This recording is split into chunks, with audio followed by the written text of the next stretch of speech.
thank you and John Carpenter and Deborah Hill, because if it wasn't for you and many others making these films, there would be no Midnight Madness program. Yeah, far out. Exactly. I usually welcome people to Midnight Madness, but you are Midnight Madness. I like that. Thank you. Hi. Hi, it's Robert Mitchell, and I'm here with Keith Thomas, writer and director of The Vigil, whose film had its exceptional world premiere last night at Midnight Madness. I was reading that you like to collect ideas, and you're also a novelist in that, and I was wondering where the idea for this film came from, and what was it about this idea that you're like, this would be a better film than it would be a novel? I want to be a book. Yeah, it was one of those things where it was the kind of initial genesis. The idea was learning about the Shomer sort of process, and that this is a ritual that happens that's very old, and it just lends itself instinctively to a scary setting. Like if you're going to watch a body in a house, like is there any scarier setting? And I at the same time, I didn't want to make it kind of crass. I wanted to do that justice because it's kind of a profound thing that they're doing, and the trick was, how do you make that scary without being just like some monster rampaging around the house? You tie it directly to the characters. I always kind of saw it as a film, and I always saw it as something kind of very lean and mean. Like I wanted to get in the house quickly, and then essentially once we get in the house, it drops into real time, and it was just like I just wanted to get in there and try to capture as best I could, I think, something that we've all experienced, which is being afraid when we're alone. And you're in some place maybe you don't recognize, or it is your own home. I've always loved that sort of moment where you're sitting and you hear something and you're like kind of listening, like, what was that? And I love stretching that out. So I was like, if I could make a whole movie based around that core concept and stretch that out, then this would be a perfect vehicle to do that. And it's funny that you mentioned lean and mean, because that's one thing. As I was watching it last night, it really struck with me, like this film is very tight. There's not a wasted moment in it. I mean, the runtime that I think I saw on IMDb was 88 minutes, and it moves. And as I said, there's no wasted moments. So what was that like to write it? But then my question would be like, you and your editing team, how many hard choices had to be made where maybe there was something that was really cool and it worked, but then when you put the film together as you're assembling it, you like, it's got to go. Take this out. Yeah, it was interesting. This script came to, I think, 96 pages, so pretty close to the runtime, and we actually don't have a single cut scene. Everything we filmed is in the film. Amazing. And so it was pretty much from the very first cut what it is that you see now, and it was just a matter of kind of tightening it down and getting it there. But I knew that I wanted to take away as much fat as possible from the very beginning, so that we wouldn't have to make any tough choices. The hardest parts were doing oneers and things like that and getting the takes we needed. But once we had it, I knew, like, all right, we've got this thing. Let's just keep it as tight as possible. I want to get people in there, freak them out, and then get them out, like before they even have time to like kind of adjust and be like, wait, what are we watching? Yeah, I'm a very big fan of a really tight movie, because I mean, it's just part of the artistic process to, like, you could go on for 3 hours, but to really rein it in. Right. And I was wondering, with a film like this, what is extremely crucial is, of course, sound design. And when I felt like you did an amazing job with the sound design, it was almost like a symphony, where it'd be like, I love some of the favorite moments where it was almost quiet or the creaking. I'm like WD-40, you know what I mean? But yeah, I love the creaking doors, and then the big sound. Could you talk about how you worked with your team and working to achieve the sound design? Yeah. So the sound design was a really big part for me, and it's like these horror films, it's 60-70% of the film. In terms of like pulling off a scare, like the sound is crucial. So in the script, I wrote all the sound design out. So it was like there from day one of like, I need these creaks to sound this way or that way, and where the creak is happening. And while we were shooting and we started working with the editor, that was a huge piece. And so when we started laying in temp tracks and things, we're like figuring that out. And then with the sound team, it took us a very long time to like figure that out and get the right Foley effects and get the timing right. And, it's a real credit to them that they were able to really give it the depth that we needed. Since we're stuck in that house and it's this very contained thing, I wanted that house to kind of live and breathe and kind of have this element. And one thing that we really tried to do is take it. He gets in there and there's various sorts of mundane sounds like the tick of the clock or the creaking, and then it starts to get, as his tension rises, I wanted the sound of it to rise and become bigger and more cacophonous. By the end I wanted to feel otherworldly, so that when we're in that space it doesn't sound like it should, and that was just a crucial piece for me. One, as you were saying, like that when that's sound design and it envelops and gets louder, it really pulls us in as an audience. Like we're in that room with him. And the house I thought was phenomenal. I learned this. That wasn't a set. You lucked into having this house, and the house is its own character. Yeah. And could you talk about shooting in a house where you couldn't pull the walls back and manipulate the space? Yeah, that was, I had told the producers at the beginning that there were 3 locations for this film.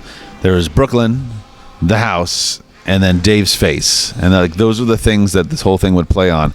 And we made a decision early on not to build a set, that there's just an authenticity to like a real space that is lived in, and that house is over 100 years old, and there was an elderly woman who lived in it before we moved into it, and I kind of left everything as it was, the dressing, the carpet, like it was all hers, and it fit with the space.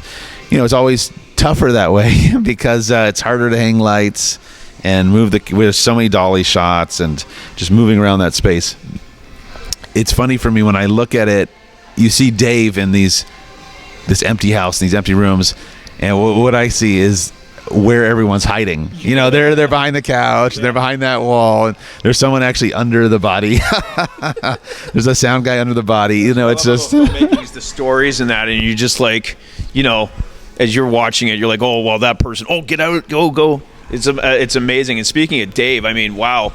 He does an amazing job with the emotional range and the physicality of that role.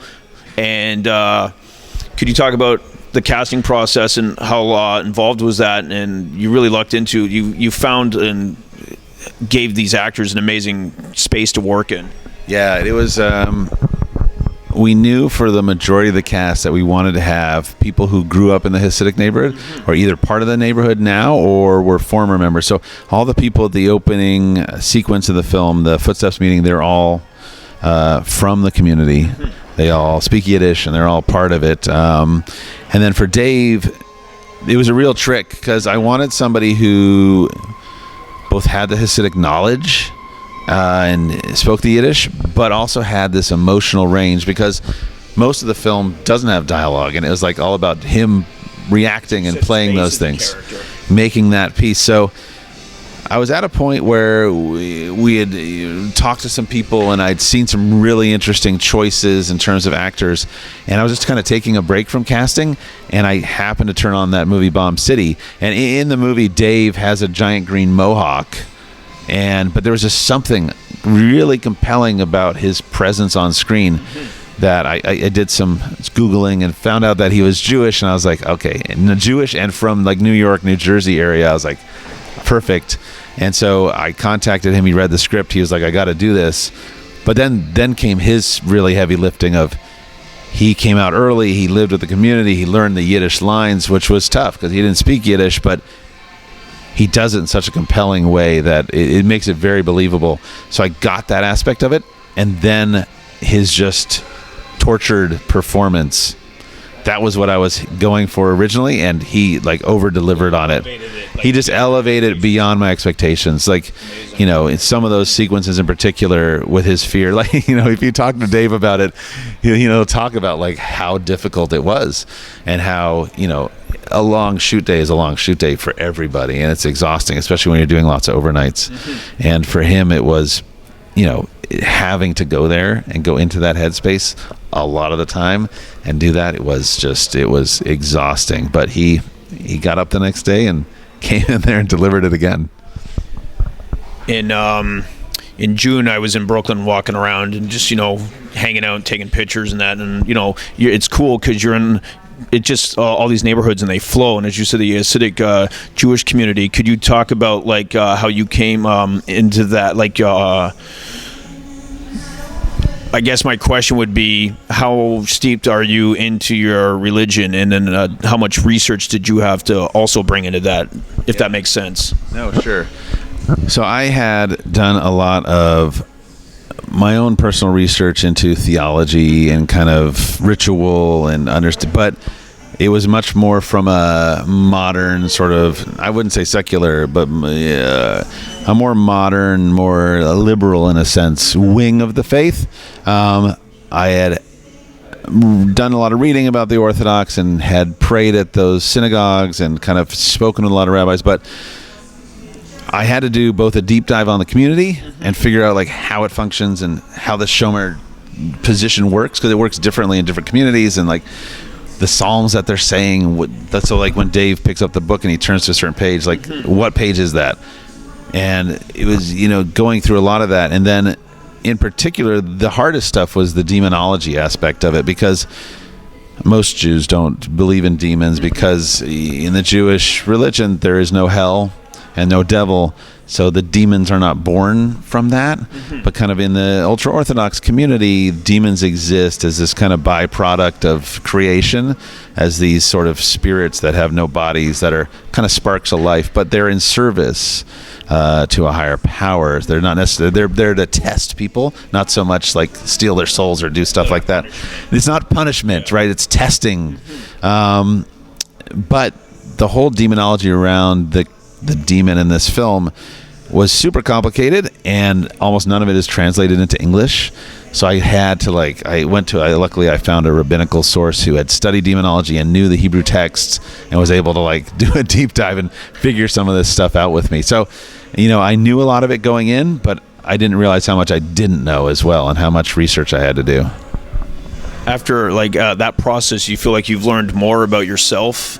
And I was reading actually just this afternoon that you have come into filmmaking in an amazing way. You were a lead clinical researcher. Could you talk a little bit about your journey into filmmaking? Yeah.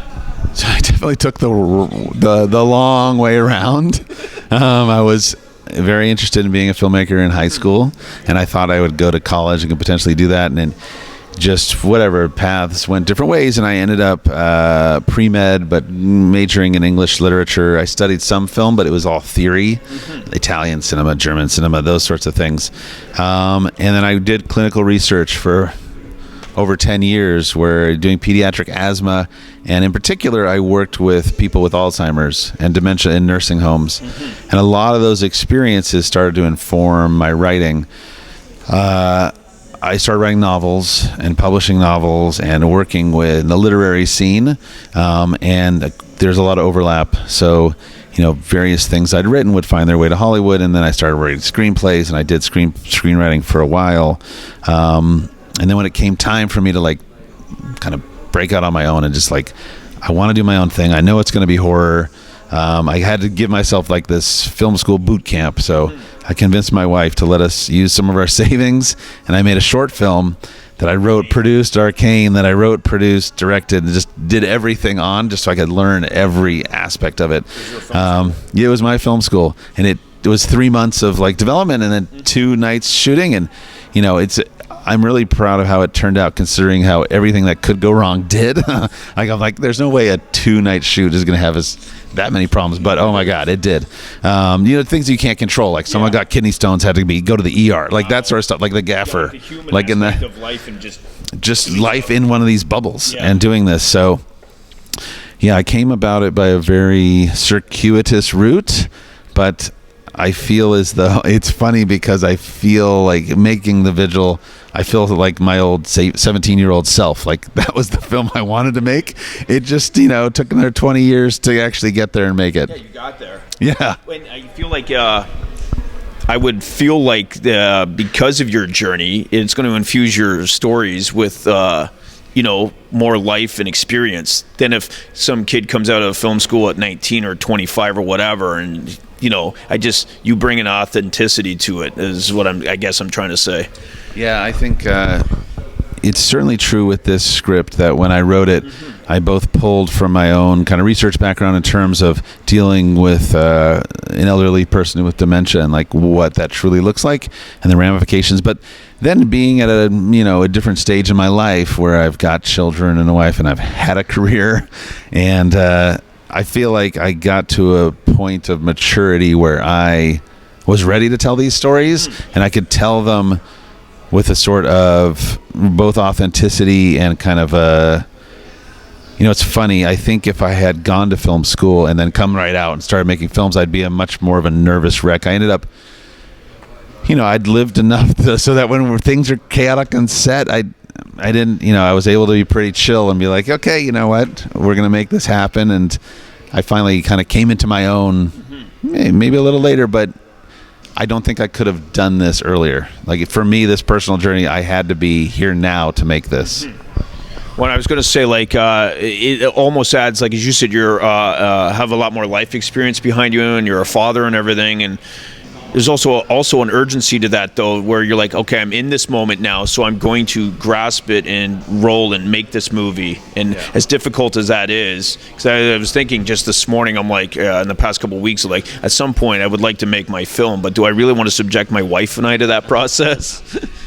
Yeah, I mean, and they're right. Of course, all those same things that were huge benefits can also be, things that are trickier to navigate. Like making the film required me to essentially move to New York for 3 months, and having it wasn't like I could just like suddenly pick up and just go and be like, "Ooh, I can just do this." So right at this stage, it's a little trickier. And there is that sort of urgency sort of thing. I was very lucky with the Vigil in that I think when I locked the script till the time we were in post was something like 10 months, which, having worked on screenplays at other companies for years, that was amazingly quick. And maybe I got spoiled by it.